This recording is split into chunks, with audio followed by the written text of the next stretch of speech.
Muy buenas. En esta ocasión, continuando con este ciclo de conversaciones sobre el CENEPOL, origen, características, comportamiento, desempeño, en esta segunda parte de este conversatorio, le vamos a hablar un poco del comportamiento productivo, de nuestras experiencias en materia de los cruzamientos de CENEPOL, tanto para leche, de doble propósito, como para ganaderías de carne. Comparándolo en la búsqueda de la vaca funcional, como él opera muy bien, y en una lechería especializada en Costa Rica, que van a oír el testimonio de su propio dueño, una experiencia que empezamos en el 2007. Les voy a mostrar algunos elementos del desempeño del CENEPOL en Venezuela y quiero comentarles el origen de esta información.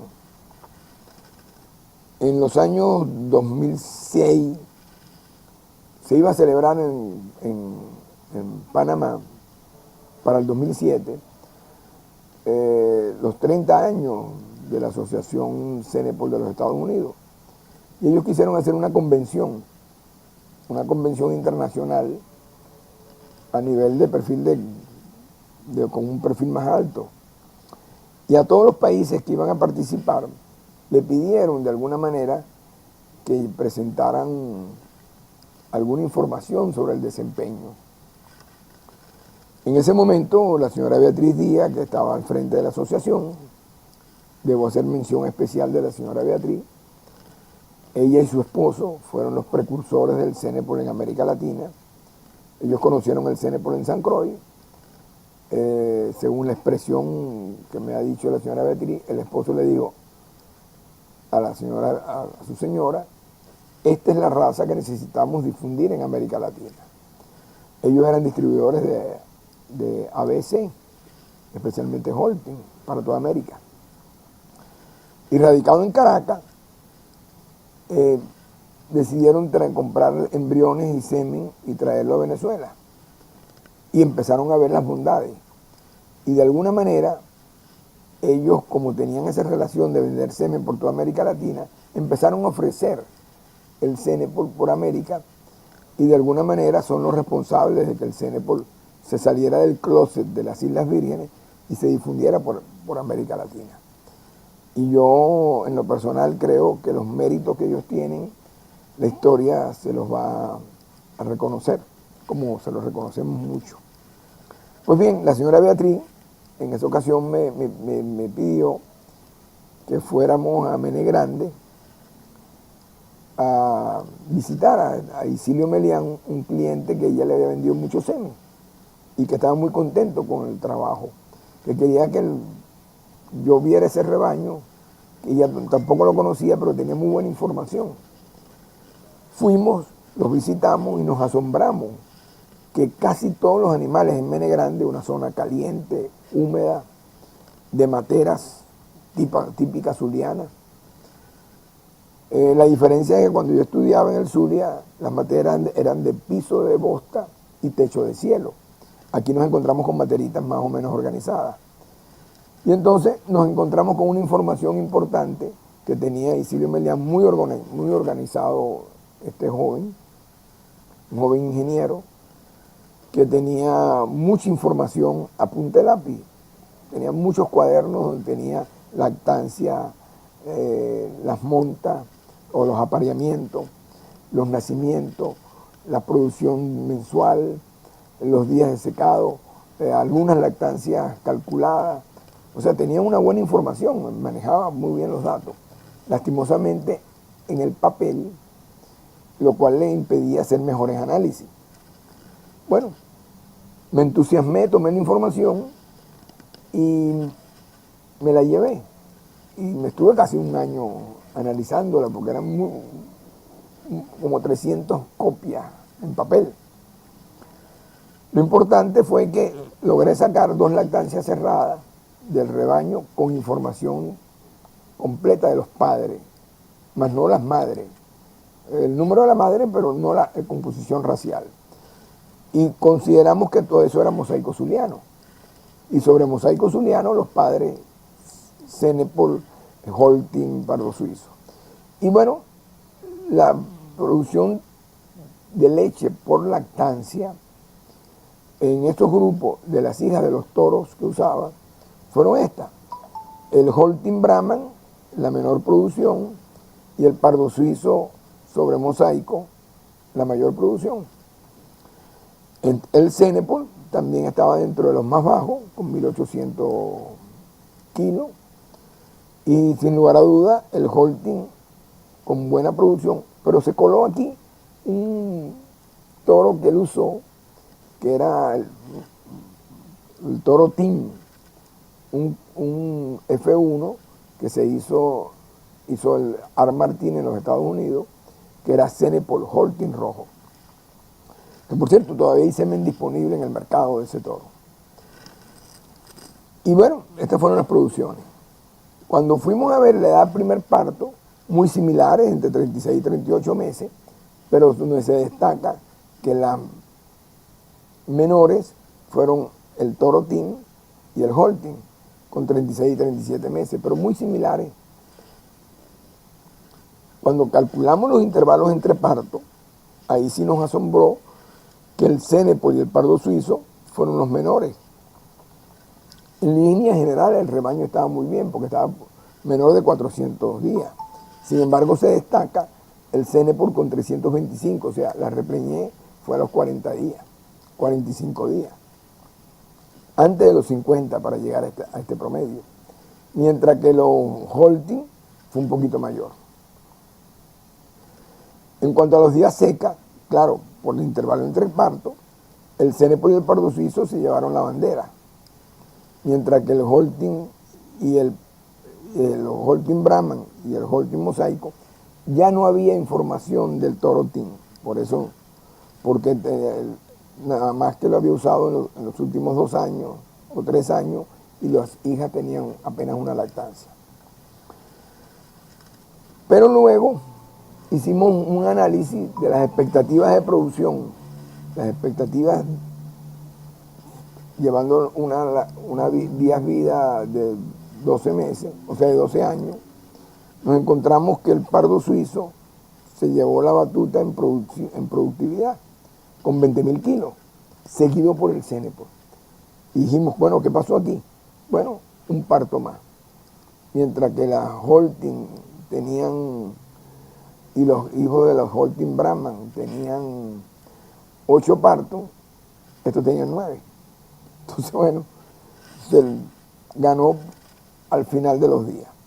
Esta información me llevó a mí, fue la que presenté en ese congreso en Panamá, en nombre de la Asociación Senepol Venezolana, y allí conocí a un señor que llamado Juan Manuel Sánchez. Le estoy contando un poco de historias, porque son las experiencias vividas, ¿no? Y Juan Manuel, en esa ocasión, oyó mi exposición y me pidió que fuera a Costa Rica con él porque él estaba empeñado en hacer un proyecto de leche, que es el proyecto Cantarita. Y estaba en esa convención precisamente conociendo del Senepol, porque a ver si lo podía usar en su plan de cruzamiento. Bueno, fui a Costa Rica, lo acompañé, lo asesoré, escogimos los toros que él iba a usar, los toros Senepol que iba a usar. Él iba a usar los animales que había en Costa Rica, que eran las chacharitas. Y sobre ese tema le voy a dejar un video con sus propios testimonios, porque es muy importante oír lo que dice. Los resultados que está obteniendo utilizando como base esta raza. Esta raza es maravillosa en cuanto a la adaptación de este medio. Estos animales son muy rústicos. Estos animales, como pueden ver, son de potrero. Ellos no comen concentrado, se mantienen siempre gordos, muy fácil, de mucha ganancia de peso. Como ve, son animales que no tienen cuernos, son más cortos de patas, pero de un peso similar a cualquier otro animal cebuino. Otra de las características que sobresalen en la raza Senepol es las vacas son muy maternales, tienen una gran facilidad de parto, muy rápido se vuelven a quedar preñadas y ellas, por más difícil que sea el verano o el tiempo, siempre se mantienen con muy buenas carnes. Eso ayuda muchísimo a su fertilidad, que todos los años ella da una cría. Importantísimo de esta raza que creo yo que es como de las cosas más valiosas, además de la terneza de carne y la calidad de carne, es que esta raza tiene el gen del pelo corto. El gen del pelo corto es importantísimo para la adaptación en los trópicos. Llámese para cruces, llámese como animales puros o para cualquier otra combinación racial que usted quiera desarrollar. Este gen del pelo corto hace que los animales se mantengan con un grado de temperatura más bajo de lo normal. Como ejemplo fácil de ubicar qué es el gen del pelo corto, es como que usted ande aquí en Guanacaste con una camisa liviana de algodón, o que ande con un suéter peludo, y esa es como usted se va como el animal se va a sentir, ¿verdad? Y no tiene cuernos, el manejo es muy sencillo, es un animal que el 100% es muy eficiente. Esto es una alternativa y muy importante, es tan rústico o más que un cebuino, y creo que esto es una gran oportunidad para el futuro de las empresas cárnicas que cada vez andan buscando animales más eficientes, animales de mejor calidad de carne y que rápidamente vuelvan a nivel de volver a producir un ternero, un hectárea de un pochero. Bien, don Juan, estamos aquí en lo que es los establos, vemos aquí una buena cantidad de vacas comiendo, ¿verdad? Háblenos un poco sobre la parte de lo que es lechería de Agrícola El Cántaro. Bueno, esto es un proyecto, este proyecto lechero, como le llamo yo proyecto, porque inició como tal, fue para... Bueno, quiero interrumpir un minuto el testimonio, porque quiero agregar, porque él no lo dice durante esta fase de su testimonio, ahora vapor de agua. Es un volcán que produce permanentemente vapor de agua. Eso hace una humedad relativa en el sector muy alta, por supuesto. Permite el lago arena se utiliza para riego por inundación, pero ese sistema de riego lo maneja el ejército y tiene un costo, y lo manejan fundamentalmente para las siembras de caña, de donde Juan Manuel es gerente de una empresa de un ingenio que está muy cerca. De manera que este Cenepol y su influencia en este cruzamiento para producir leche le ha dado la ventaja de la facilidad de manejo pastoreo y la eficiencia funcional a esas vacas. Quería interrumpir para advertir esto. Les dejo en manos, o sea, para que sigan viendo el testimonio de Juan Manuel. El manejo por donde estamos enfocados, queremos que sea una actividad rentable y ya lo estamos logrando. Una lechería en Guanacaste en estas condiciones. Nos hemos inspirado mucho en la tecnología que tienen los grandes productores de este país en las zonas medias, altas, inclusive en las zonas de San Carlos, que hay excelentes productores, y agarrar toda esa gran información y empezarla a adaptar a nuestro medio. Yo no puedo venir y copiar lo que hacen en Poás e implementarlo aquí al 100%, porque estas vacas no están en Poás, tienen otro tipo de alimentación, otro tipo de pochero, otro tipo de clima, etcétera. Entonces, en el transcurso del tiempo hemos ido adaptando tecnología a nuestros medios. Las hemos ido haciendo personalizando. ¿Cuál es el principal objetivo de esta lechería? Bueno, que nuestras vacas sean muy eficientes en transformar pasto a leche. Que sea una producción limpia. Sin embargo, estas vacas, como tienen un gran potencial lechero, les damos un suplemento para maximizar la producción de ellas. Un suplemento, como ven acá, estamos dándole algún tipo de forraje, le estamos dando miel y algo de grano.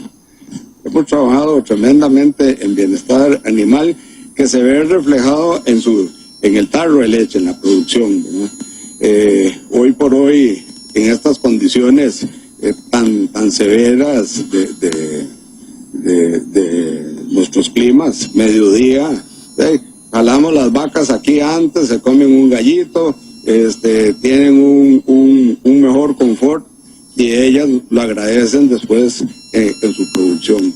O sea, en vez de utilizar la energía para producir leche, si están afuera, es para ventilarse y disminuir el calor. Bueno, aquí en estas condiciones ellas esa energía la transforman en leche. Y eso no quiere decir que eso no es rusticidad, eso quiere decir que cualquier vaca, la más rústica del mundo, está a pleno sol, va a tener calor, por más rústico, ¿verdad? Entonces, si usted le mejora las condiciones, la vaca le agradece y se le agradece en producción. Es parte de todas las cosas que hemos ido aprendiendo en este largo proceso que ha sido, tenemos ya 7 años que han sido muy intensos. Pensamos en un principio que lechería era fácil, pero es lo más complicado de este mundo, ser lechero. Es muy fácil ser lechero corriente, pero ser lechero eficiente y donde usted todo lo mida la rentabilidad. Bueno, visto eso, les muestro ahora la información de los indicadores de desempeño para el año 2019 de esta empresa. Estos son análisis que se hacen semestral. Él maneja un programa de la universidad en conjunción con la empresa Dos Pinos, un programa muy específico para los lecheros de la empresa Dos Pinos, muy bueno por cierto, que da mucha información. Entonces, el porcentaje de animales destetados, el intervalo entre parto, este es un resumen que nos da el programa, servicio por concepción en las primerizas 2.1, el intervalo entre parto es de 400 días aproximadamente, los días de leche, el ordeño al día sin ternero, kilogramos de leche por vaca, muy bueno, de 15.6 litros, donde la dieta es fundamentalmente forraje, el alimento que se prepara o que se adquiere y se mezcla con algo de silo que se prepara en la finca, es exclusivamente para el momento del ordeño. Ese, como dice él, ese tantepié que él le da a mitad de camino, a mediodía, porque es que las temperaturas en Guanacaste son muy altas, llegan en agosto a 40 grados con 80% de humedad. Bueno, y continuando con este análisis, pueden ver que la producción de leche por lactancia es de 4.680, la temperatura humedad anda por el orden de 78, las vacas en ordeño son 180 y 32% de las novillas. Esto es un efecto que hay que mejorar, quiere decir que el 70% no retornan. La calidad de la leche, como pueden observar, es muy alta y esto es lo que nos permite decir que esto es lo que hace el Cenepol en una lechería especializada, tropical. Ahora les voy a hablar un poco de lo que está haciendo en una finca ganadera que ni siquiera era de doble propósito, una finca de carne, un centro de cría Cenepol. Esta es una finca en Guasipati donde había un proyecto para centros de recría por absorción. Ya hay un buen grupo, cerca de 200 hembras puras, que partieron de un programa de absorción hace casi 20 años. Ellos compraron animales 3/4 a una finca y siguieron con el programa. Y ya hay un buen número de vacas puras y con trasplante de embriones, etc. Lo interesante es que con la crisis del efectivo en Guayana, muy grave aquí el problema del efectivo, se vieron obligados a empezar a ordeñar los grupos de vacas mestizas para tener flujo de caja en efectivo.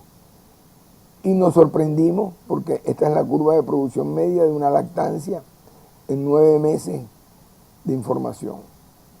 Nos llamó mucho la atención que esto eran las vacas puras, las 100%.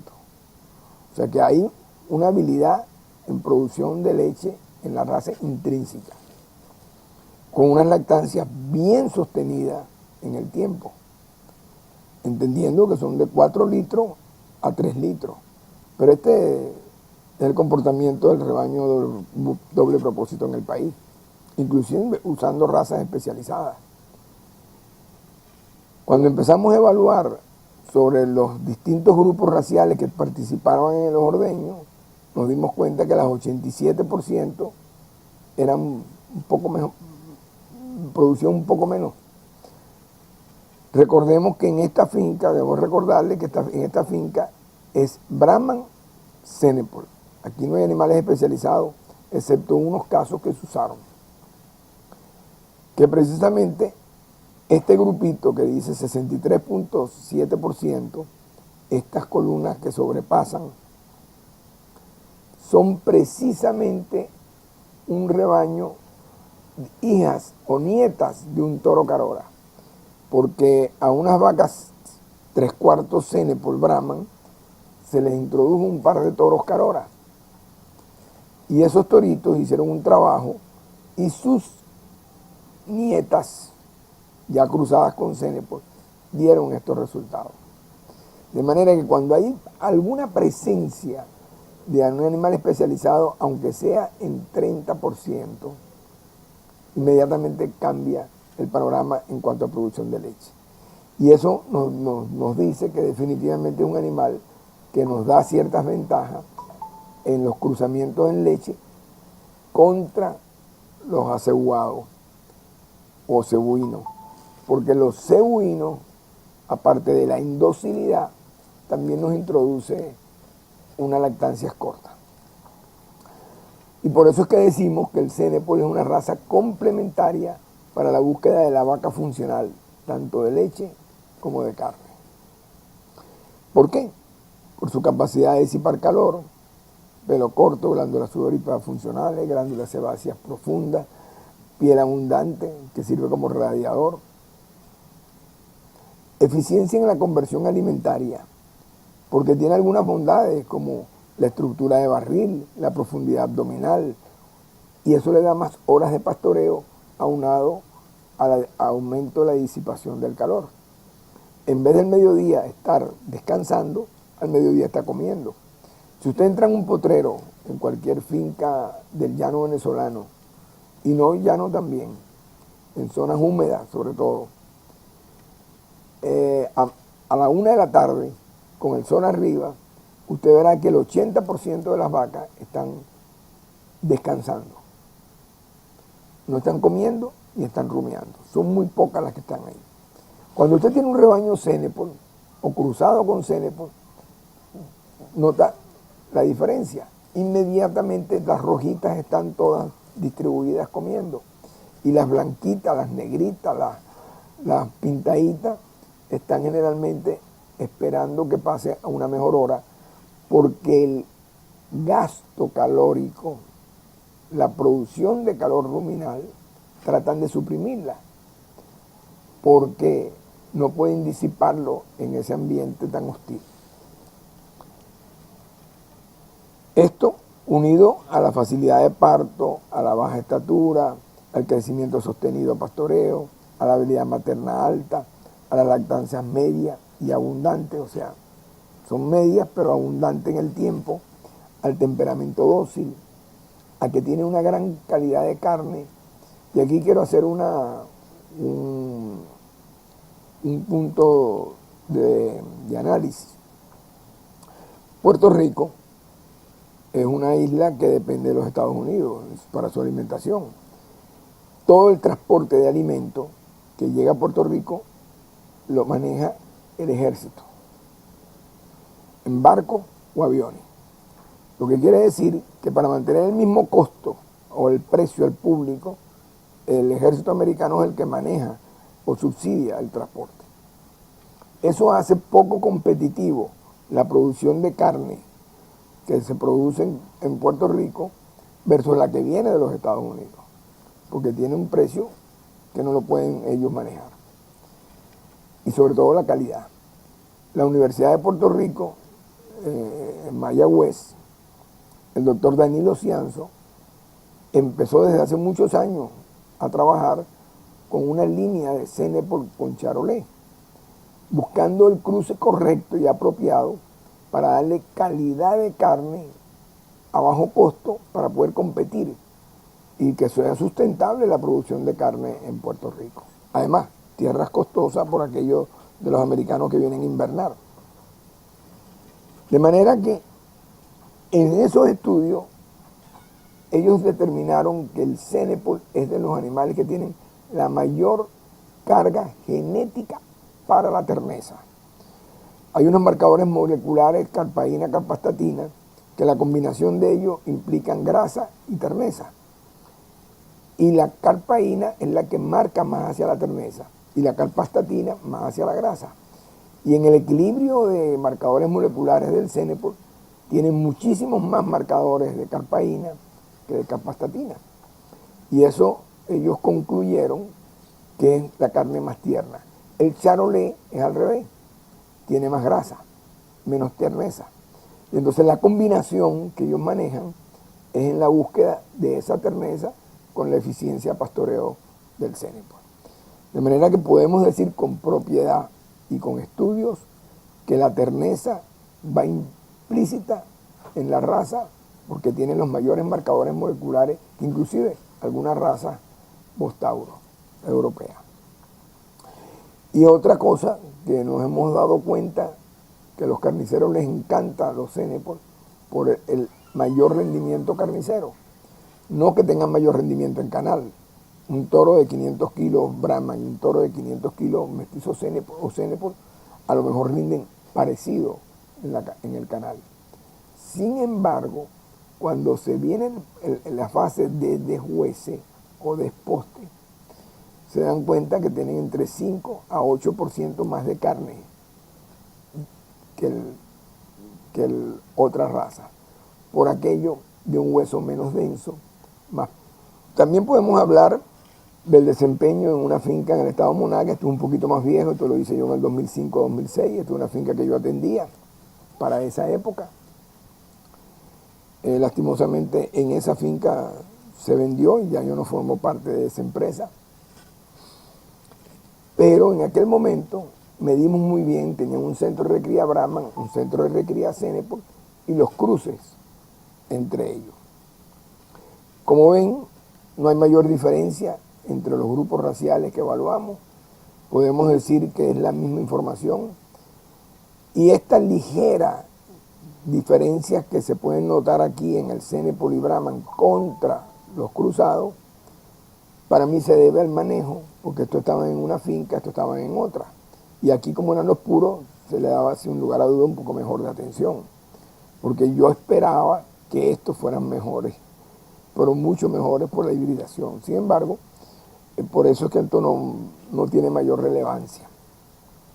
Pero cuando evaluamos la parte reproductiva, ahí sí nos encontramos con cosas totalmente diferentes. Como pueden ver, le da el primer parto en todo lo que tiene Cenepol, está entre 27 y 28 meses, mientras que en el Brahman se nos disparó 10 meses más. El intervalo entre partos, por supuesto, todo lo que tiene Cenepol es mucho más bajo. Ahí sí la hibridación nos dio la diferencia, pero el Brahman se alejaba mucho de lo, y eso que 422 días promedio para un rebaño puro Brahman es extraordinario. Recuerden que el Brahman tiene un anestro funcional posparto mucho más largo. Cuando hicimos el cálculo de eficiencia reproductiva individual, ERI, por grupo racial, esta es una medida, para los que no la conocen, Es un indicador que mide cuántos partos tienes en el numerador y cuántos partos deberías tener en el denominador. Número de partos más una fracción de preñez, o sea, días preñadas para el momento sobre el intervalo entre partos que usted fije como ideal. Claro, este es un ERI que va sobre un ideal. Y en el denominador, días nacidas menos la edad del primer parto ideal sobre el intervalo entre partos. Esto nos dice cuántos partos debería tener en función de su edad. Pues bien, todo lo que tiene Cenepol está por encima del 75%. Mientras más puro, menos. Aquí la hibridación hizo su trabajo. Y el Brahman está siempre un poquito por debajo. Lo cual, cuando hicimos la misma cosa que hicimos con los animales de leche y medimos las expectativas de producción de ternero al destete con los pesos que nos daban, nos encontramos que el Cenepol sale con la bandera, seguido por los demás Cenepol cruzados y un poquito retirado el Brahman, lo cual nos permite inferir que el Cenepol es un elemento para mejorar la eficiencia funcional de nuestros vientres en nuestro rebaño y dando por añadidura calidad de carne.